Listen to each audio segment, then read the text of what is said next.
पूरी दुनिया सांस रोके देख रही है। वैश्विक शक्तियां बदल रही हैं और नए सिरे से गठबंधन बना रही हैं। कूटनीति के इस जटिल खेल में सहयोग और दबाव के बीच की रेखा अक्सर धुंधली हो जाती है। इतिहास उन साम्राज्यों की कहानियां कहता है जिन्हें बनाया गया और नष्ट कर दिया गया। सभी विदेशी शक्तियों के अदृश्य हाथ से प्रभावित हुए। आर्थिक प्रतिबंधों से लेकर गुप्त अभियानों तक तरीके उतने ही विविध हैं जितने की मकसद। एक चीज स्थिर रहती है, राष्ट्रों के भाग्य को आकार देने की इच्छा, अक्सर अपने फायदे के लिए। आज दुनिया भूराजनीतिक जटिलता के एक नए युग से जूझ रही है। नए आर्थिक दिग्गजों का उदय और पुरानी प्रतिद्वंद्विता के फिर से उभरने से एक अस्थिर परिदृश्य बन गया है। इस अखाड़े में सूचना हथियार है, गठबंधन तरल है और प्रभुत्व की तलाश निरंतर है। प्रभाव के साधन सूक्ष्म हैं, फिर भी उनका प्रभाव गहरा है।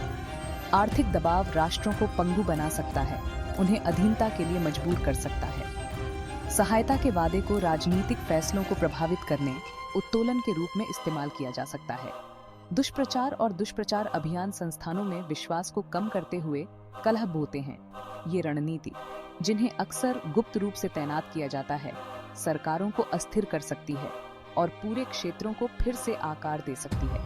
शतरंज के इस हाई स्टेक गेम में हर चाल के परिणाम होते हैं। दुनिया देख रही है, यह देखने के लिए इंतजार कर रही है कि कौन विजयी होगा। लेकिन शक्ति संघर्षों और राजनीतिक पैंतरेबाजी के बीच एक सवाल बना हुआ है, विदेशी प्रभाव की वास्तविक कीमत क्या है? पूरे भारतीय उपमहाद्वीप में विदेशी हस्तक्षेप का एक नैरेटिव जड़ें जमा रहा है। आंतरिक भारतीय मामलों में अमेरिकी भागीदारी की फुसफुसाहट घूम रही है, जो मोदी सरकार पर एक साया डाल रही है। आलोचक घटनाओं की एक श्रृंखला की ओर इशारा करते हैं, जो प्रतीत होता है कि असंबद्ध है, फिर भी संदेह की एक तस्वीर बुनती है। भारत के चिर प्रतिद्वंद्वी पाकिस्तान को अमेरिकी सहायता मिलती है। वे पूछते हैं कि क्या यह समर्थन भारत विरोधी आतंकवादियों को पनाह देने में पाकिस्तान की कथित भूमिका का मौन समर्थन है। बांग्लादेश में सरकार में हालिया बदलाव, जो भारत के लिए रणनीतिक रूप से महत्वपूर्ण देश है, ने और अधिक आशंका जताई है। क्या सत्ता के इस परिवर्तन में अमेरिका का हाथ था?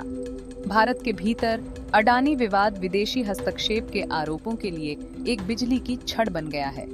Unorganised crime and corruption reporting project OCCRP की फंडिंग की जांच की जा रही है, जिसने अडानी समूह के खिलाफ हानिकारक आरोप प्रकाशित किए थे। तथ्य यह है कि OCCRP को जॉर्ज सोरोस के ओपन सोसाइटी फाउंडेशन सहित अमेरिकी स्रोतों से धन प्राप्त होता है, साजिश के सिद्धांतों को हवा देता है। आलोचकों ने पूछा कि क्या इन संगठनों ने जानबूझकर अडानी को निशाना बनाया ताकि सत्ता पर मोदी की पकड़ कमजोर हो सके। ये आरोप, हालांकि अक्सर अनुमान और अटकलों पर आधारित होते हैं, भारत के भीतर एक गहरी चिंता का दोहन करते हैं। औपनिवेशिक शासन की स्मृति विदेशी शक्तियों पर निर्भर रहने की अभी भी चुभती है। यह विचार कि एक विदेशी सरकार उनके लोकतांत्रिक रूप से चुने हुए नेता को कमजोर करने के लिए काम कर रही होगी, कई भारतीयों के लिए बहुत परेशान करने वाला है। मोदी सरकार अपने हिस्से के लिए उग्र स्वतंत्रता का रुख बनाए हुए है। वे विदेशी प्रभाव के किसी भी सुझाव को यह कहते हुए खारिज करते हैं कि यह विश्व मंच पर भारत के उदय को बदनाम करने का एक प्रयास है। फिर भी फुसफुसाहट बनी रहती है, जो राष्ट्रवाद, संदेह और स्थायी विश्वास के एक शक्तिशाली मिश्रण से प्रेरित है कि पर्दे के पीछे शक्तिशाली ताकतें काम कर रही हैं। भारत का पूर्वोत्तर क्षेत्र विविध जातीयताओं और संस्कृतियों का ताना बाना लंबे समय से अशांति का केंद्र रहा है।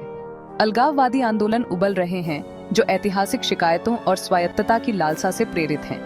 इस अस्त वॉलेटिल मिश्रण में एक और खिलाड़ी कदम रखता है, गैर सरकारी संगठन NGO, जिन्हें अक्सर सामाजिक भलाई के लिए काम करने वाले उदार अभिनेताओं के रूप में देखा जाता है, खुद को पूर्वोत्तर में अधिक कपटी भूमिका निभाने का आरोपी पाते हैं। आलोचकों का आरोप है कि कुछ गैर सरकारी संगठन, जो अक्सर विदेशी संस्थाओं द्वारा वित्त पोषित होते हैं, इस क्षेत्र में सक्रिय रूप से तनाव बढ़ा रहे हैं। उनका दावा है कि उनका लक्ष्य लोगों के जीवन को बेहतर बनाना नहीं है, बल्कि कलह बोना और अंततः भारत को तोड़ना है। ये आरोप अक्सर स्वदेशी अधिकारों, पर्यावरण संरक्षण और मानवाधिकारों से संबंधित मुद्दों पर काम करने वाले गैर सरकारी संगठनों की गतिविधियों के इर्द गिर्द केंद्रित होते हैं। जबकि इनमें से कई संगठन वास्तविक इरादों के साथ काम करते हैं, चिंताएं तब पैदा होती हैं जब उनके एजेंडे विदेशी शक्तियों के हितों के साथ संरेखित होते हैं जो भारत को अस्थिर करना चाहते हैं। उदाहरण के लिए, स्वदेशी समूहों के अधिकारों की वकालत करने वाले गैर सरकारी संगठनों पर अलगाववादी भावनाओं को बढ़ावा देने का आरोप है।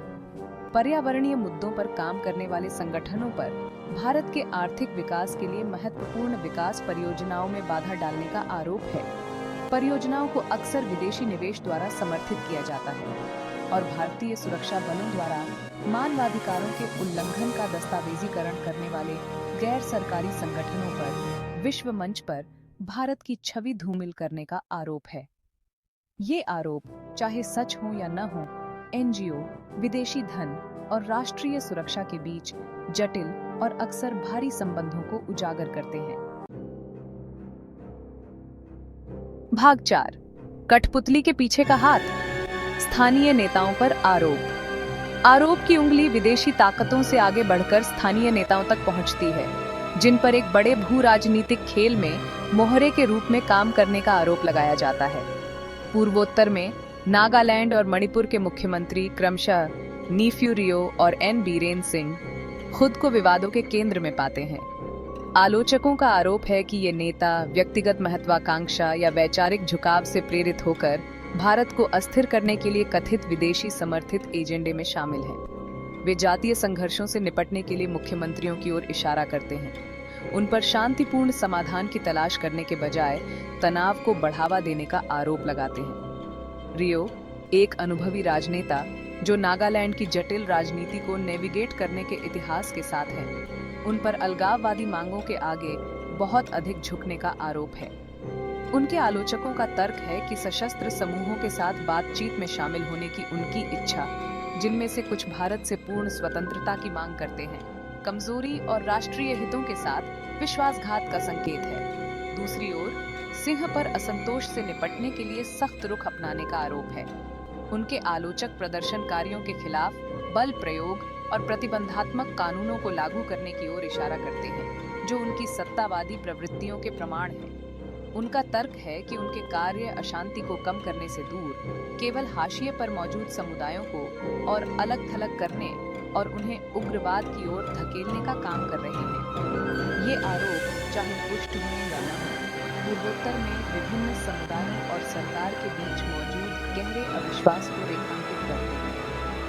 वे जातीय विभाजनों और ऐतिहासिक शिकायतों से ग्रस्त क्षेत्र को नियंत्रित करने की चुनौतियों को भी उजागर करते हैं। भाग 5, 1, घर बंटा हुआ। विदेशी हस्तक्षेप का दांव।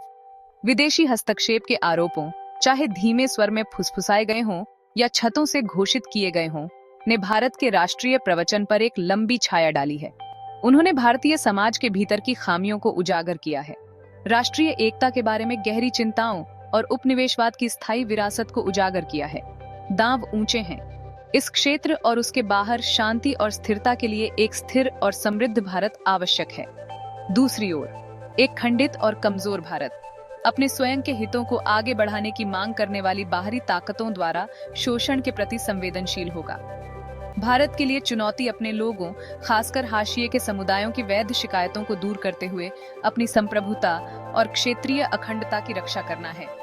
इसके लिए एक नाजुक संतुलनकारी कार्य की आवश्यकता है, जिसके लिए ताकत और संवेदनशीलता दोनों की आवश्यकता है। अंतर्राष्ट्रीय समुदाय की भी भूमिका है। विदेशी सरकारों और संगठनों को जिम्मेदारी से कार्य करना चाहिए, यह सुनिश्चित करते हुए कि उनके कार्य अनजाने में अस्थिरता में योगदान न करें या राष्ट्र राज्यों की संप्रभुता को कमजोर न करें।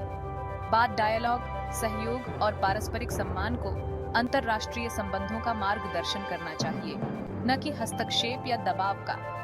भारत के लिए आगे का राह चुनौतियों से भरा है, लेकिन असंतोष के मूल कारणों को दूर करके, लोकतांत्रिक संस्थानों को मजबूत करके और राष्ट्रीय एकता को बढ़ावा देकर भारत इन चुनौतियों से पार पा सकता है और एक मजबूत और अधिक लचीला राष्ट्र बनकर उभर सकता है। दुनिया देख रही है, उम्मीद कर रही है कि भारत सफल होगा।